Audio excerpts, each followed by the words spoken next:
Absolutely. I mean, I think buying equity is the only way to do it. So, I mean, the BRRRR method isn't the way to just get started. It's the way to continue growth. Still to this day, I have a pretty large portfolio, but I mean, without equity, you have, cash flow, but you can't keep growing. So you have to be able to cross collateralize with equity, right? So you take the equity out of one property, put it into another property. Welcome to the Real Estate Pros Show, where we interview real estate investing professionals from coast to coast, as well as the service providers that serve the real estate investing industry. Our goal is simple: share what's working now to help you improve and scale your business to the next level and meet the pros that can help you get there. Real Estate Pros is powered by Investor Fuel, America's leader in helping real estate investors and professionals build the business you need to live the life you've always dreamed of. Let's start today's show. Property insurance for real estate investors doesn't have to be difficult, but it does need to be there to protect you when you need it. MyInvestorInsurance.com not only provides insurance at 15 to 30% cheaper than traditional agencies, it's built specifically for real estate investors like you. You can set up an account in about 2 minutes, get quotes on properties, turn on and turn off insurance for your fix and flip or rental properties in around 2 minutes without having to talk to anyone directly, all through our portal. There's no better way or faster way to make sure you've got the coverage you need to protect you, and no more lengthy policies either. Once you're set up, you're billed monthly and prorated by the day for however long your policy is active. It's powered by MSI, the third largest independent MGA, with 1.5 million customers and more than $1 billion in cumulative premiums written. Get set up today in about 2 minutes at myinvestorinsurance.com/fuel. Hey everyone, welcome to the Real Estate Pro Show. I'm your host, Erika, and today I'm thrilled to be joined by Burton Newcomb. He's been crushing it in the real estate space. Burton, it's awesome to have you here. Much appreciated. Looking forward to it. Yeah, so let's jump on in. For folks who don't know your story, Burton, give us the rundown. How did you get started in the real estate world, and what pulled you into this mix of, brokerage, investing, and lending? Yeah, so going back, I was on a boat with my dad. I grew up on the Flint River, and I saw this big house, and I was like, "Dang, whose house is that?" And he's like, "That's Pace's house." And I mean, this thing is a mansion, and he's really a real role model to me.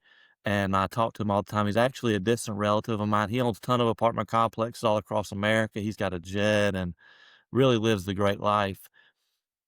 And I remember, I was probably in like middle school maybe or elementary school, and I was like, "What does that guy do?" And he's like, "He owns a bunch of apartment complexes." And I always saw that as a way to create a lot of money.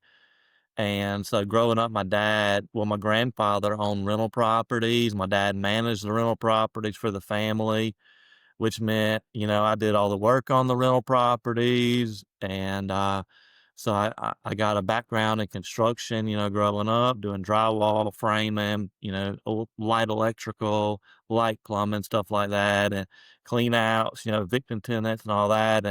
And I just saw it as an opportunity to grow. If you get a lot of doors, you can make a lot of money. And so I graduated high school, went to college. I excelled in extracurricular activities, partying and stuff, making friends. But college classes, I did all right in college. I just didn't really have, any vision of what I was going to do with it.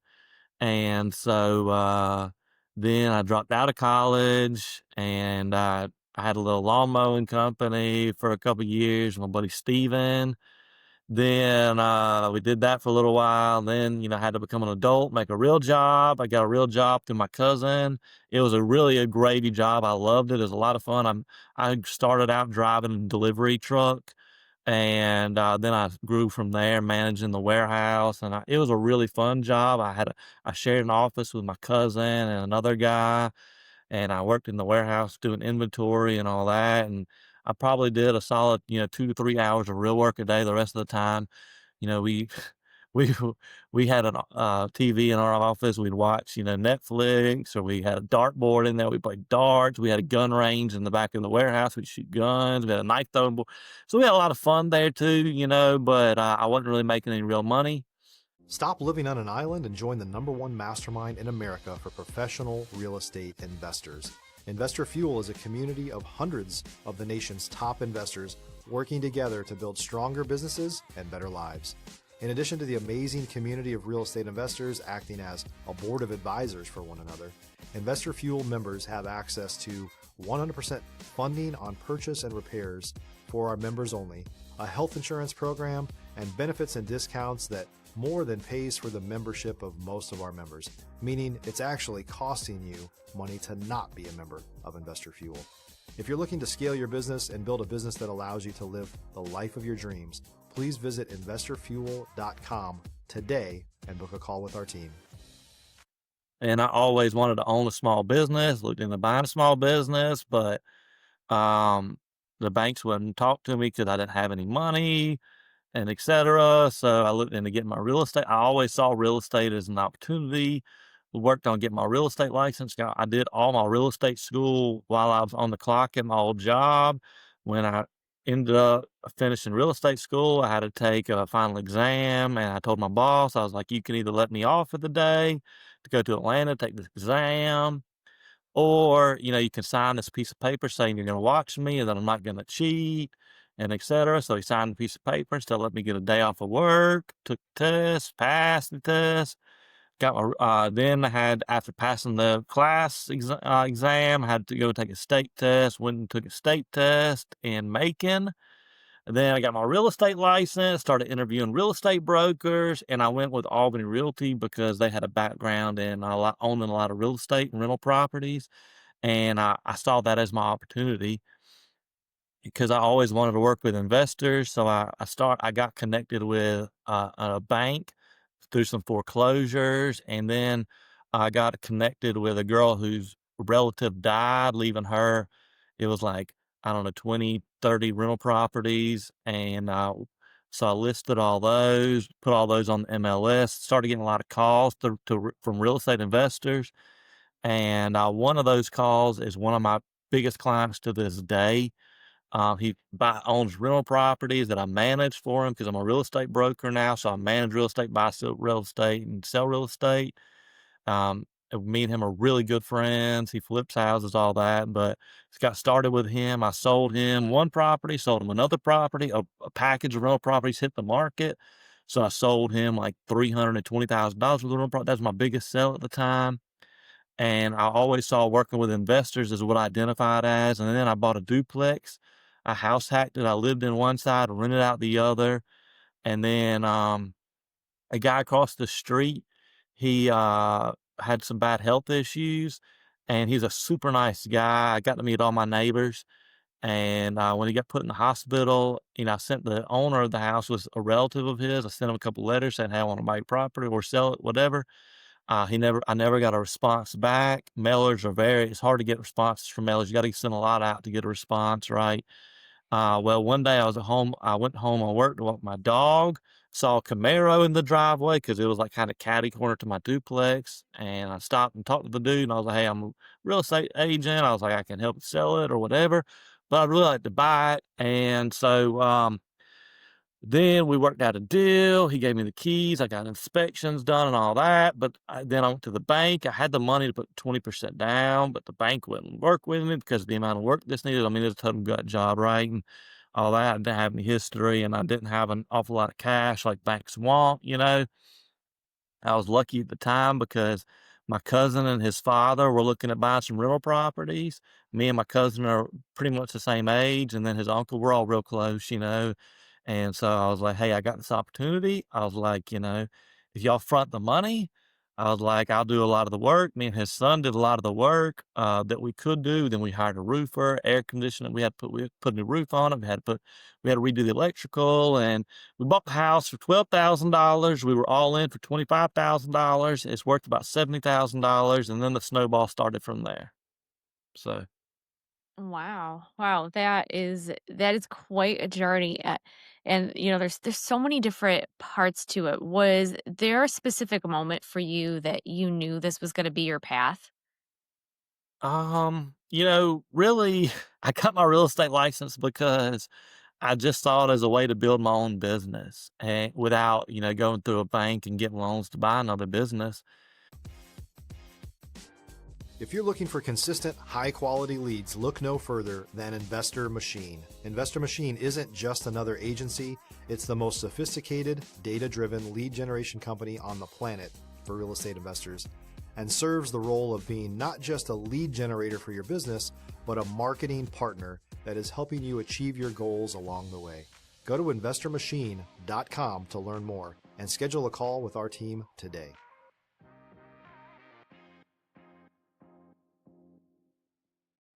And then I learned that I really like selling stuff and being a real estate agent. I mean, it's a great career path. You can make a lot of money. Today, my job is very different from where I started. I still sell a pretty fair amount of real estate, but I don't really buy and sell a lot of homes to individual people who are buying and sell a house to live in. I still do that. And, you sell three, four, and $500,000 house, you can make a lot of money. But if you sell, a lot of fifty to $100,000 houses to investors, you can make more money. Investors are always buying, and so when I really niched into the real estate investors market, that's where I really kind of got my niche. And I started managing real properties, and I really, really love managing real properties. And my biggest goal in life is to have my own major real estate investment company, which I'm working on starting a debt fund. Already have a syndication. I'm the second largest shareholder of my other partner, who I have.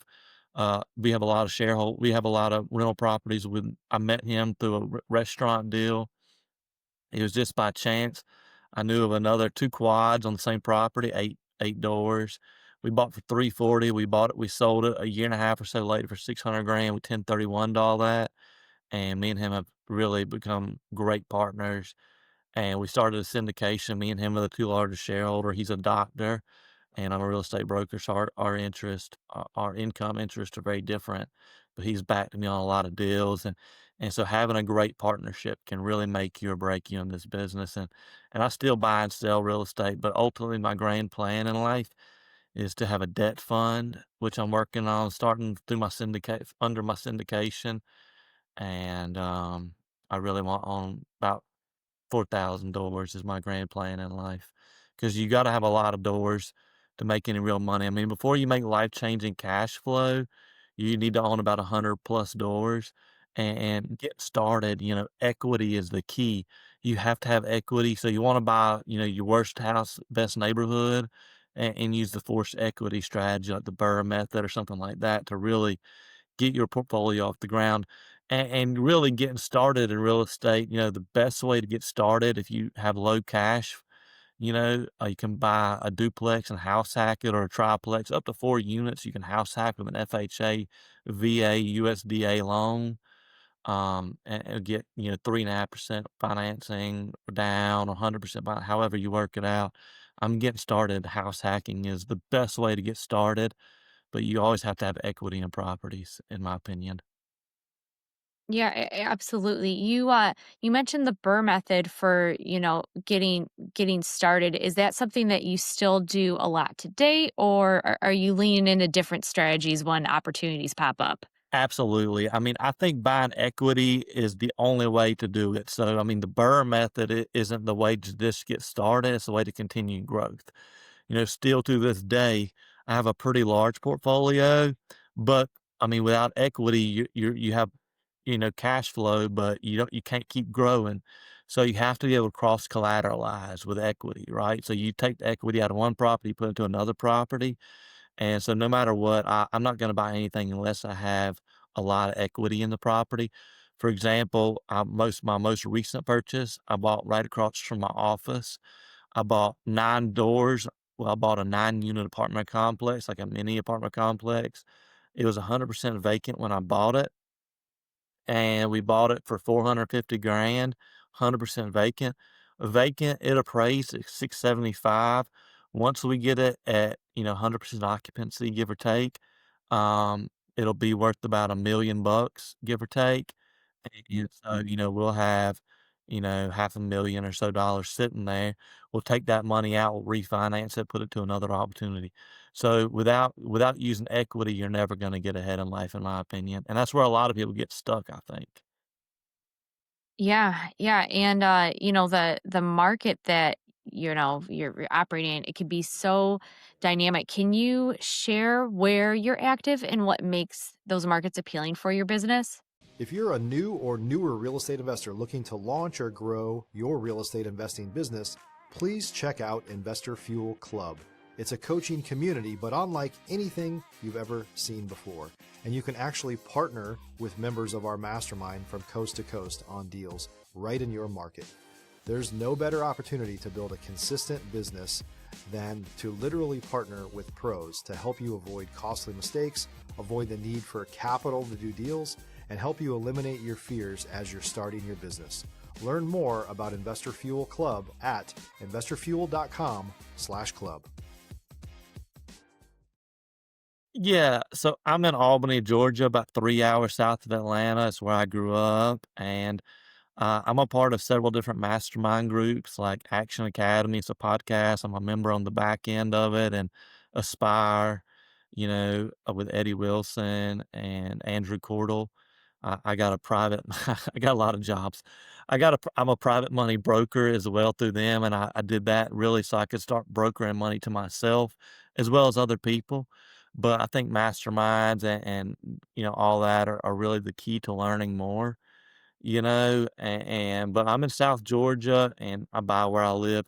I got friends in Action Academy and other masterminds I'm in. They buy properties all across the country. Doesn't matter where they are, they look for opportunities. I don't buy properties that aren't where I'm at. I bought two lake houses an hour and a half away from me, that I Airbnb, and I love the lake, and it's only an hour and a half away. We can Airbnb. So I bought two houses for 340 grand. Each house has an in-law suite, so we essentially got 4 units. We rent out there because in-law suites have their own doors, their own kitchenettes, their own bathrooms. So one bedroom, we got two 1-1s, a 3-1, a 3-2. We Airbnb those. Those are on Lake Eufaula. I bought those for 340. The house 2 doors over from us is around 675 on the market. So a lot of equity there, right? And that's why I bought those. But I don't really buy in an area that I'm not familiar in, just because I know where I live and I know what the values are. And so I think buying where you know the values are is the best opportunity. Yeah, absolutely. And, with all you have going on, all these deals, being a broker, a lender, an investor, how do you manage it all without dropping the ball? You have to have a team of people. I got an assistant in the office who manages my phone calls, the emails, and we use a system called Buildium for tenants. Tenants can pay through there online. They can put in work orders. They can pay, they can communicate with us. So she handles that end of it, and then she comes to me when there's issues. And then we got subcontractors, basically they're subs, but they pretty much work solely for us in a sense. Because we have a lot of work orders come in because we manage several hundred doors. So every day, I mean, a toilet seat will break. That's an issue today. Your toilet will be running. So you have to go fix the flap or the fill valves or whatever. So you really have to have a team of people. You have to have air conditioning people. You just have to have a team of people. That's why once you get, around 7, 8, 10 doors, you need a property manager really to handle those properties for you. Real estate is a passive income ish in a sense, but you really need somebody to manage it for you. The properties I manage for people, they don't really know when there's an issue unless there's a major issue gonna cost more than $400. I don't have to pick up a phone call because I'm allotted in the contracts with them to do repairs under $300-400, and they won't know until they get a statement on between the first to the fifth of each month, and we ACH them the money, and it's really extremely passive for them. But you gotta have a lot of doors to make that make sense. But you just gotta have a team of people. So I say real busy. I also got 3 laundromats, so that's my favorite job actually, but takes me about an hour a day to deal with 3 laundromats. But I get up every day at 4, leave my house about 4:45, and I'm done with my laundromats by 6, so give or take. Man, and you have a lot of years in the game, and you've done many deals, even just in the past year. So I'm sure you've seen it all, Burden. Can you share a moment when a deal went sideways or you had to pivot fast? What happened and what did you learn from it? Yeah, so I bought I lived in a duplex, a house hacked it, and I like to buy properties close to other properties. And um I bought up there was a house kind of back behind my duplex, on another corner in a really key area. I like buying properties in great areas. Worst house, the best neighborhood, like I said before. And so I found out through just doing research online, that this property had multiple years of past due taxes. So, for anybody who's not familiar, tax auctions are a great strategy. Every state's different. In the state of Georgia, properties go for tax auction normally once a year, give or take, depending on the county and location, whatever, right? However they run it. But in my area, it's normally once a year. We do it every August. List comes out in July. Well, I found out you can make so if the property goes to tax auction, you buy it at tax auction. So say they owe $1,000, you start at $1,000 at the auction at the tax amount, you bid it up from there, right? Well, this property didn't go for tax auction the next year, and I was like, "What the heck? Why is it not on the list?" I mean, this thing had like 15 or so years, give or take. I can't remember the exact numbers. Several years ago when I bought it, but I was like, why is it not on the list this July, right? So I reached out to tax commissioner and I was like, why is this property not on the list? They were like, well, we don't consider it likely to sell because it went up for 2 years, then auction. So we pulled it from our auction list. And I was like, well, I want it back on the auction list. So I had to jump through a lot of hurdles. I had to go through the land bank basically is kind of a back loophole to do this. And essentially, it had, the taxes were more than I thought it was worth, had like $30,000 worth of back taxes. But through the land bank, I was able to work out a deal where I bought it for half that, right? So I had to fill out all this paperwork, had to show them that I had the cash, etc. Bought it from the land bank, and instead of having a normal tax auction, it's more like a private tax auction. It's still publicized in the newspaper, but instead of having thousands or hundreds or whatever, all the properties that are in bulk at one auction, it's just this one property, right? And so um, I had a deal worked out with the land bank to buy it for 15 grand, but the land bank had to assume the other debt on it, right?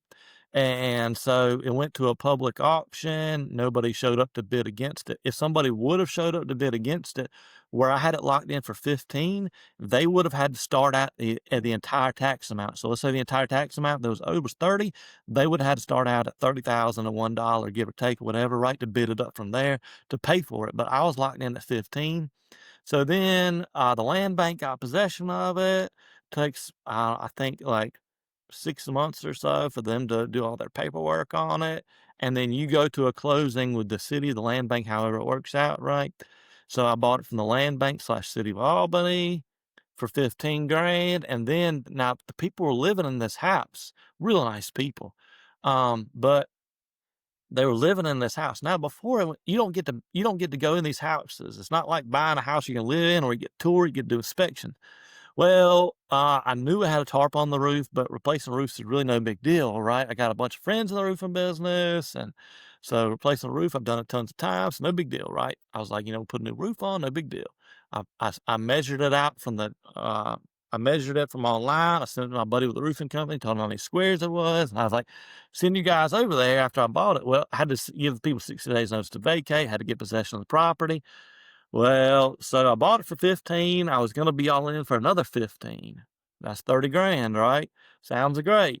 Well, threw me sideways because we got them out. I didn't go in the attic or anything, because why would you in the attic? We cleared all the junk out, got rid of everything. Well, I sent the roofers over there, and my buddy calls me. He goes, "Hey man, this house caught on fire." And I was like, "What do you mean it caught? It burned down last night?" And he's like, "No, man, it's a real old fire." Well, it happened. It burned off about a quarter of the roof where the tarp was, right? So it wasn't just a tarp up there. I mean, the whole about quarter of the roof was just completely gone, right? I mean, you had your rafters gone, everything was gone, right? Well, so we had to rebuild about a quarter of the roof. Then we had to in your attic, what's in your attic? Your electrical. So we had to rewire the whole house. So we it took a I think it was like $5,000 or $6,000 roof turned into about a $10,000 roof. Then we had to rewire it. That was $12,000. Then the house didn't have any electricity for like however many years, anyway, taxes or whatever. So let's call it 10 or 15 years or whatever, right? So didn't have electricity, didn't have air conditioning, so we had to replace the roof. That was, whatever, like $12,000, and we had to replace the electrical. That was $12,000. That's 24. Then we had to put an air conditioner in. That was like 8,500. Then we had to do the rest of the work, right? So we had to we had to redo a bunch of the plumbing on it. We had to we put LVP in all our rental properties, luxury vinyl plank, great way to go instead of carpet because it don't wear out. You don't have to replace it as often, right?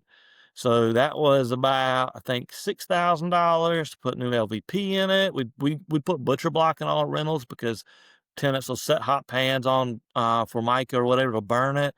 If you do it on butcher block, you can sand it out and restain it. So doesn't have that problem really. So we had to put butcher block in. It's about the same price, so just call that another grand. We had to repaint it. The inside, that was about, $2,000. We had to paint the outside. That was about five. We had to replace some wood too. That was, call it 5 or 6. We're all in. I think we're all in for about $60,000. Then we got it reappraised um at 149. Was it 149? Something like that. It was like 150 grand it appraised for. I think it was 149.9 it reappraised for. And we paid for it all in cash. So we ended up being able to pull 80% of that money out to put into another opportunity, right? But I mean, not buying a house sight unseen, you think it's going to be 30 grand all in, then you're, 70, 80 grand all in. It really throws you through for a curve. So you got to have a lot of cash set aside for unexpected repairs. Yeah, yeah, absolutely. And from that experience, what advice would you give to people in real estate?